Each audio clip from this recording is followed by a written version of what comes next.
बिस्मिल्लाहिर्रहमानिर्रहीम। आज खान साहब से अटक जेल में मुलाकात हुई। बुनियादी तौर पर ये मुलाकात हामिद खान साहब की थी, क्योंकि काफ़ी अरसे से हामिद खान साहब और इमरान खान साहब का इंटरेक्शन नहीं हो सका था, क्योंकि जिस वक्त खान साहब की गिरफ्तारी अमल में लाई वो उस वक्त मुल्क से बाहर थे।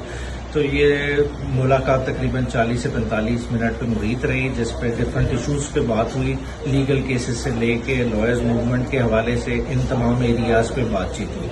साथ ही साथ खान साहब ने अपने कंसर्न शो किए कि जिस तरह से आज डिफरेंट मुल्क की एम्बेसडर गाए बगाए आके इलेक्शन कमीशन को मिल रहे हैं, तो उनका बुनियादी सवाल ये था कि क्या हमने आज तक इन एम्बेसडर से पूछा कि एक शख्स जो इस मुल्क की दौलत लेके बाहर बैठा हुआ है बगैर किसी उसने अपील फाइल की है, इतने देर तक आया, उसके रोल पे कभी इन्होंने क्वेश्चन उठाया? जमहूरी अमल पाकिस्तान में बहुत ज़रूरी है। खान साहब ने दोबारा से उस चीज़ को रिटरेट किया। उन्होंने कहा इकोनॉमिक स्टेबिलिटी आ ही नहीं सकती जब तक पॉलिटिकल स्टेबिलिटी ना हो। चाहे आप अपने जितने बर्तन मर्जी बेचने के लिए लगा लें, लेकिन उनको गारंटीज कौन देगा? पैसा कोई ऐसे नहीं लाता। सॉवरन गारंटी खाली पेपर देने से नहीं, लोगों की जब तक एक इकोनॉमिक अमल को बैकिंग ना हो वो अमल कभी भी टेक ऑफ नहीं करता।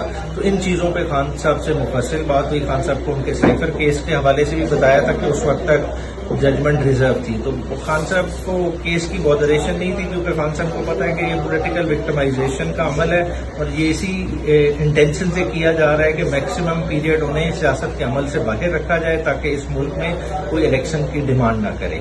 दोबारा से उन्होंने अपनी तंजीमों को इसी तरफ रिटरेट किया कि वो इस लॉयर्स मूवमेंट में भी पार्टिसिपेट करें और अपना हिस्सा डालें, और 90 दिन के इलेक्शन की डिमांड हमारी बुनियादी डिमांड है, जिसपे हमने किसी सूरत पीछे नहीं हटना।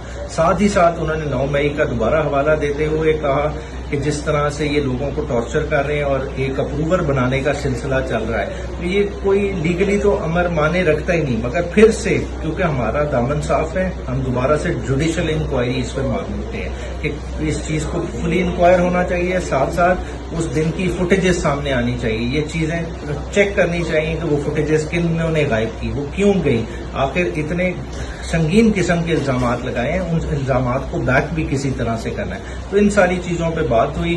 तो बाकी कुछ प्राइवेट मैसेजेस हैं डिफरेंट लोगों के लिए, अपनी डिफरेंट तंजीमी अहदेदारान के लिए, वो उनके साथ शेयर किए जाएंगे। शुक्रिया।